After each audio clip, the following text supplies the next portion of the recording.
wabarakatuh. Bro, mohon maaf lahir batin bro. Jawab dong, jangan bikin emosi. Ini mau minta maaf ini, jangan bikin emosi. Ini kameramen pocokan ini repot ini, gagal fokus. Untuk Mas Uwes yang di sini maupun sahabat Bagus dimanapun berada, paling awal kami mau mengucapkan mohon maaf lahir dan batin buat Idul Fitri. Semoga meskipun di tengah pandemi corona tapi persahabatan kita tetap yang terbaik. Wah. Oke, masih bersama Sepekan yang kali ini akan kembali membahas beberapa berita di lokal, nasional maupun internasional sob. Ada beberapa menarik meskipun ya di tengah akhir-akhir ini menjelang Idul Fitri mungkin banyak orang khususnya di Purworejo sendiri fokusnya pada Idul Fitri ya. Beritanya saya cari juga tidak begitu banyak. Palingan ada berita-berita diantaranya adalah soal rencana dikembalikannya pasien COVID-19 di Purworejo ke rumahnya masing-masing. Nah, nanti akan menarik dibahas. Tapi yang menarik tentu saja dari Amerika Serikat ya, ini adanya sindiran yang super kreatif mungkin ya dari New York Times yang membuat edisi spesial COVID-19. Nah, seperti apa akan kita bahas setelah ini. Oke, sahabat-sahabat Bagers dimanapun berada, yang pertama adalah ada berita dari Amerika Serikat. Ini saya ambil dari tasikmalaya.com. Ini ada judul kematian akibat COVID-19 capai 100.000. Orang Amerika habiskan liburan di pantai dan taman. Tampaknya bukan hanya di Indonesia saja yang banggel bro. Banggel itu apa ya? Susah diatur ya. Ada Indonesia terserah atau ternyata di beberapa negara yang lain juga terjadi banyak orang yang tidak mau mematuhi aturan pemerintah. Jadi bro, jangan buru-buru untuk menghakimi teman-teman kita sendiri di Indonesia meskipun tujuannya baik. Ternyata ada satu hal lain yang kita alami di tengah pandemi ini, mungkin adalah kejenuhan global mas. Bahasa apa ini kejenuhan global? Karena COVID-19 yang berlarut-larut ini tampaknya belum menemukan jenis kelaminnya juga, meskipun sudah ditunggu-tunggu. Tidak jelas juga gejala yang pasti seperti apa, tes-tes yang juga tidak presisinya juga keakuratannya belum diketahui juga, kemudian dampaknya mau seberapa lama, dan pemerintah yang galau pun yang menyebabkan semua orang galau. Jadi galau bin galau satu menular ke galau yang lain dan seterusnya, dan ternyata ini di seluruh dunia. Akan saya bacakan berita yang menarik dari tasikmalaya.com yang berjudul seperti tadi tertanggal 26 Mei 2020 bahwa diantaranya adalah akhir pekan merupakan hari peringatan yang menandakan dimulainya musim panas Amerika Serikat. Biasanya merupakan waktu ketika kuburan di seluruh negara diisi dengan bendera dan upacara Amerika untuk mengingat mereka yang meninggal dalam perang Amerika Serikat.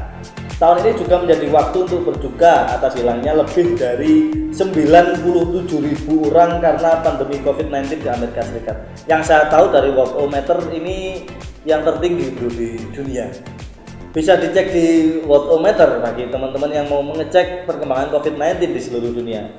Sementara orang Amerika sebagian besar mematuhi peringatan untuk menjaga jarak sosial selama liburan akhir pekan, ada beberapa pengecualian. Ini termasuk beberapa pantai yang penuh sesak di Florida dan negara-negara teluk lainnya, memaksa pihak berwenang untuk memecah pertemuan besar. Nah, ini ternyata di Amerika pun terjadi hal yang sama seperti di Indonesia bro.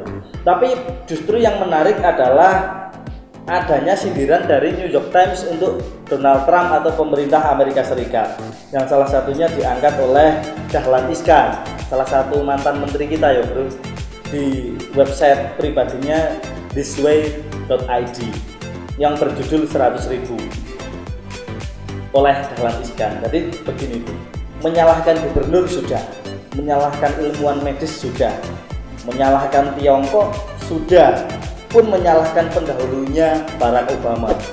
Tapi yang meninggal akibat COVID masih terus naik. Hari ini mencapai 100.000 orang di Amerika Serikat. Kini Presiden Donald Trump ganti menyalahkan angka itu. Dia mempersoalkan banyaknya orang mati biasa dibukukan akibat COVID-19. Padahal mereka mati karena penyakit yang lain. Ini menurut Trump. Dari beberapa hal sudah disalahkan semua oleh Trump. Untuk Amerika, angka yang akan segera melewati 100.000 itu bahkan melebihi korban perang, termasuk Perang Dunia Pertama, juga kekalahan perang di Vietnam. Bayangkan korban COVID-19 di Amerika itu sudah melebihi jumlah korban Perang Dunia Pertama di sana, Bu. Bahkan ketika Amerika kalah dari Perang Vietnam. Angka itu berarti banget. Itulah sebabnya harian paling bergengsi di Amerika, The New York Times, menerbitkan edisi khusus hari Minggu kemarin. Sangat mengejutkan, sangat tidak biasa. Halaman depan harian itu hanya berisi daftar nama yang meninggal, tanpa judul dan tanpa foto. Hanya ada deretan 100.000 nama dengan huruf yang sangat kecil. Bisa dicek nanti di video ini. Jadi New York Times itu mengeluarkan edisi yang super spesial yang isinya adalah korban-korban COVID-19 di Amerika Serikat, bro.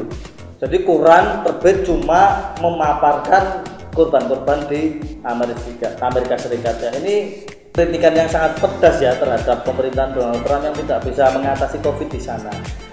Bisa dipahami kegeraman mereka karena Donald Trump ini di awal-awal COVID-19 ini kan cenderung menyepelekan, bahkan bilang ini virus China dan lain sebagainya. Jadi mungkin beberapa warga Amerika Serikat, terlebih salah satu media yang terkenal di sana, New York Times, itu sudah sampai ke ubun-ubun gitu loh, bro, sudah sampai ke ubun-ubun ingin marah sama pemerintah yang tidak becus-becus. Jadi ya di Indonesia ini meskipun banyak yang geram, banyak yang gimana ya, prihatin, tapi ternyata di daerah lain mungkin ada yang lebih parah lagi. Nah itu monggo teman-teman sendiri bagaimana yang penting. Ini ada satu fakta menarik di dunia internasional yang teman-teman harus tahu, yaitu di mana di Amerika korban COVID-19 itu sudah melebihi korban Perang Dunia Pertama di sana.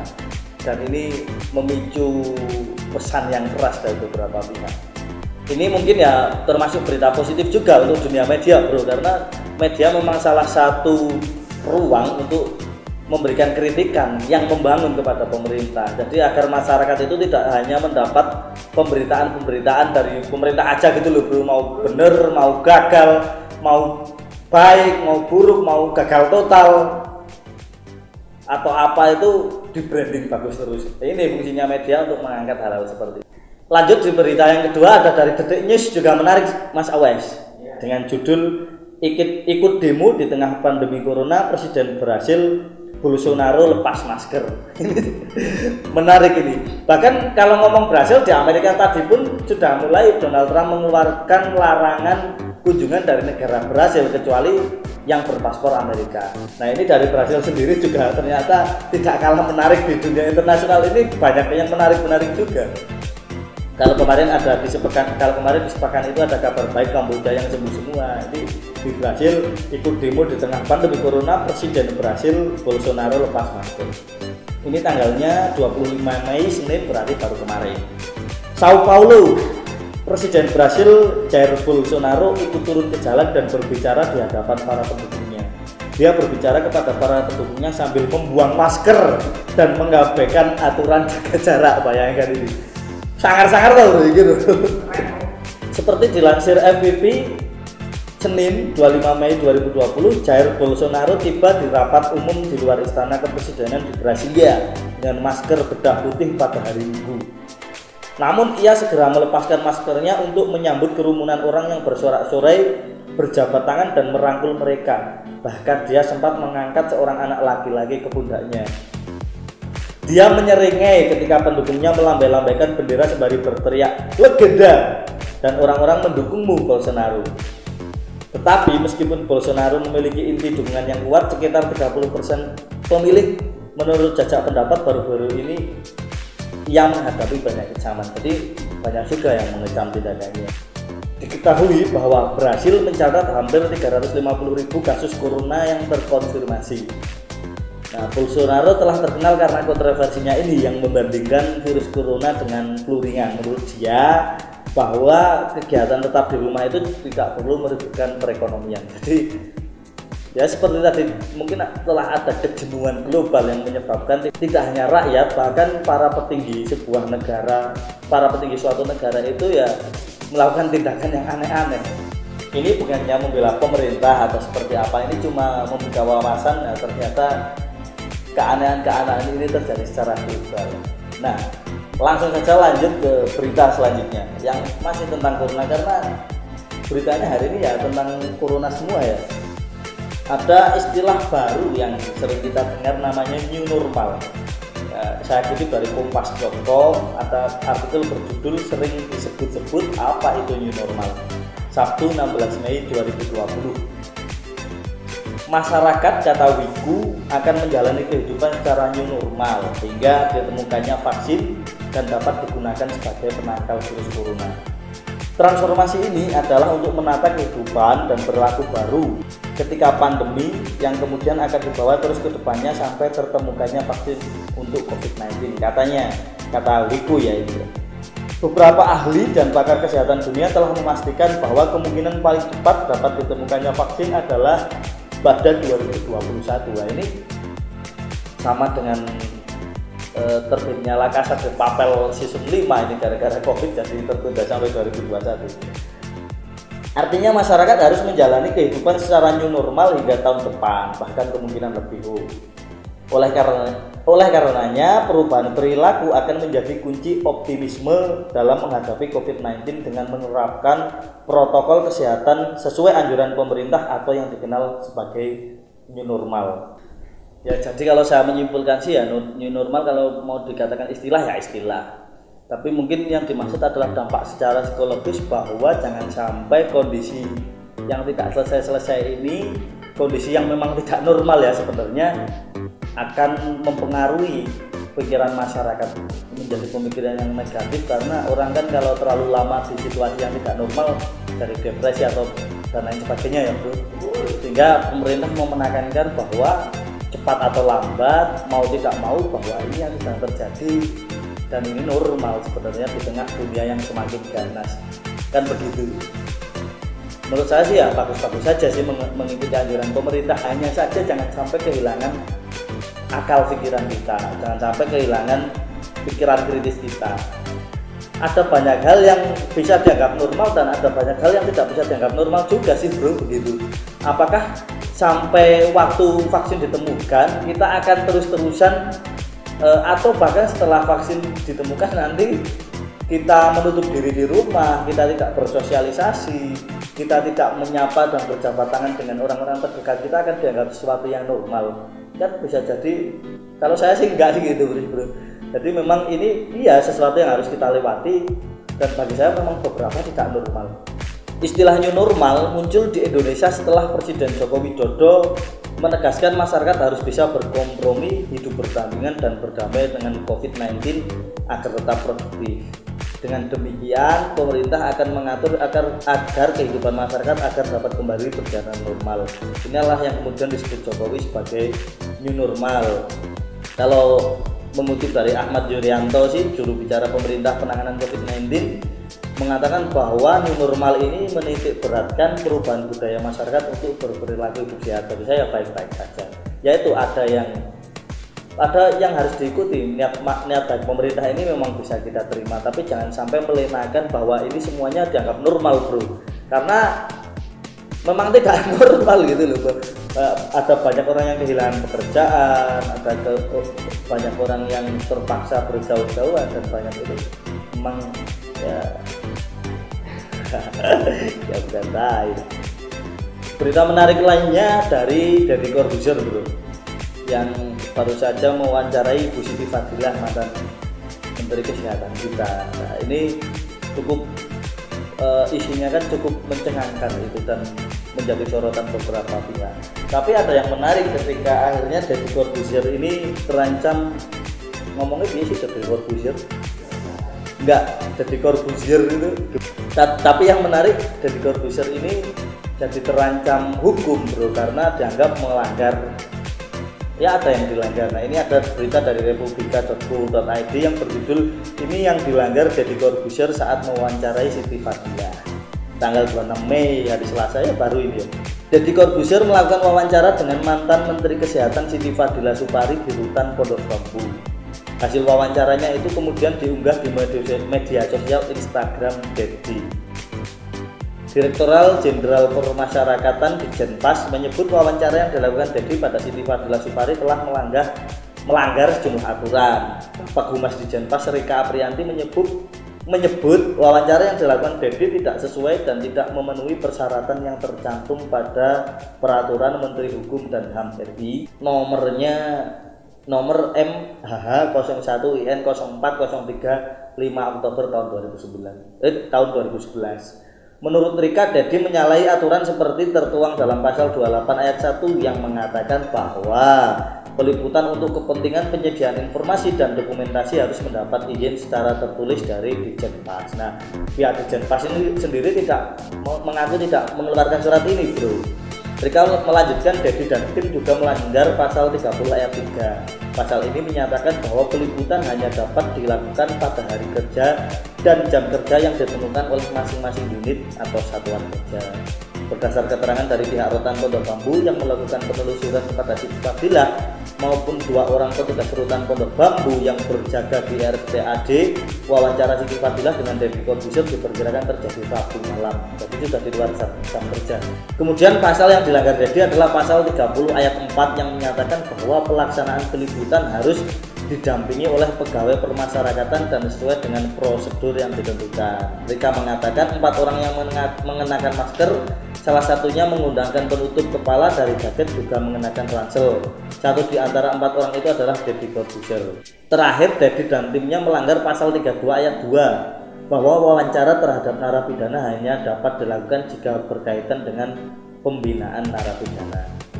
Nah ini dari suara.com ada 5 isi wawancara Deddy Corbuzier dengan Siti Fadilah yang berujung masalah. Judulnya ini tanggalnya 26 Mei 2021 adalah komentari Lembaga Hukum Indonesia. Jadi di sini Siti Fadilah itu merasa bahwa dia tidak bersalah dalam kasus korupsi yang akhirnya menjeratnya ke bui gitu loh. Ada juga 2, kalahkan WHO dan gagalkan pandemi flu burung. Ini kisah lama ketika Menteri Kesehatan Siti Fadilah waktu itu dianggap berhasil mengalahkan pendapat WHO, bahkan Indonesia dianggap paling sukses dalam menangani flu burung tahun 2005. Kemudian yang ketiga adalah ramalan Bill Gates soal pandemi. Nah di sini Siti Fadilah mengaku bahwa dia sudah lama mengikuti Bill Gates. Ada beberapa forum internasional di mana Bill Gates menjadi pembicaranya dan dia sudah meramalkan pandemi. Yang aneh menurut Siti Fadilah, tiba-tiba Bill Gates ini sudah siap dengan vaksinnya gitu loh, bro. Nah ini itu beberapa yang dibicarakan, bro, sama Deddy Corbuzier dan Siti Fadilah. Nah bisa dicek dan di browsing, pokoknya jadi berita itu harus diolah-olah ya, begitu ya, dibaca-baca, diolah dulu, jangan sampai ditelan mentah-mentah. Nah yang terakhir ada berita dari lokal, bro, berjudul Pemkab Purworejo justru pulangkan pasien corona ke rumah. Kenapa? Ini dikutip Detik News Sabtu 23 Mei 2020. Jadi memang pemerintah akan memulangkan pasien corona ini di Purworejo, bro. Nah ini masyarakat juga perlu tahu. Warga masyarakat Kabupaten Purworejo Jateng yang dinyatakan positif terpapar virus corona atau COVID-19 akan dipulangkan ke rumahnya masing-masing untuk isolasi mandiri. Jadi bukan untuk berkeliaran ini, bro, garis bawahi. Hal tersebut dilakukan karena pasien merasa jenuh, nah kejenuhan global. Bukan hanya pasien ya, kamu juga jenuh. Ini dilakukan karena pasien merasa jenuh di rumah sakit sehingga memperlambat penyembuhan. Mereka dipulangkan untuk isolasi mandiri. Terlalu lama berada di rumah sakit ternyata membuat pasien jenuh dan memperlambat penyembuhan. Karena kondisi mereka sebenarnya tidak mengalami keluhan kesehatan sehingga tidak memerlukan perawatan khusus. Mungkin ini beberapa pasien COVID yang tidak menunjukkan gejala tapi hasil swabnya itu positif. Kata juru bicara pemerintah Kabupaten Purworejo dalam penanganan COVID tadi ya, yang tadi kata juru bicara pemerintah Kabupaten Purworejo Dr. Darus. Pemulangan tersebut akan dilakukan secara bertahap dengan terlebih dahulu berkoordinasi dengan gugus tugas kecamatan maupun desa. Nah kabar baiknya dalam 4 hari terakhir ini di Purworejo tidak ditemukan kasus positif COVID-19, bro. Ya semoga segera berakhir. Nah jadi memang pemerintah harus berkoordinasi ya dengan masyarakat setempat ya, karena banyak juga kan ya masyarakat yang parno, bro. Jadi dikit-dikit kalau COVID ini jadi dihindari kan. Ya memang dihindari, cuma jangan sampai dikucilkan. Tetap harus dibombong begitulah. Jadi kalau memang nanti pasien COVID-19 ini dipulangkan harus ada kesadaran dari kedua belah pihak. Yang pertama dari pasien sendiri itu harus tetap mengisolasi dirinya, jangan malah kemana-mana. Atau ini kan juga untuk menjaga perasaan kedua belah pihak, baik yang sakit maupun yang tidak. Karena kalau ngeyel nanti kalau ada apa-apa malah repot di belakang, malah dikucilkan toh jadinya toh bro. Nah, dan masyarakat pun di daerah setempat jangan parno berlebihan, asal mereka pulang tapi bisa menjaga jarak dan tidak sembarangan keluar rumah atau apa ya, patut dihargai dan tetap dipompong. Mungkin itu bro, beberapa berita menarik dalam sepekan ini yang meskipun masih dalam momen Idul Fitri ini, Wakers.id berusaha tetap on air ya bro ya. Ya, semoga teman-teman semuanya mendapatkan informasi yang baik dari sepekan kali ini. Sampai jumpa di sepekan selanjutnya. Tidak lupa sekali lagi mohon maaf lahir batin, selamat Idul Fitri. Semoga kita bisa kembali beraktivitas seperti biasa. Tetap pantengin dan jangan sampai lupa untuk subscribe ya bro. Oke, Wakers.id boleh kritis asal romantis.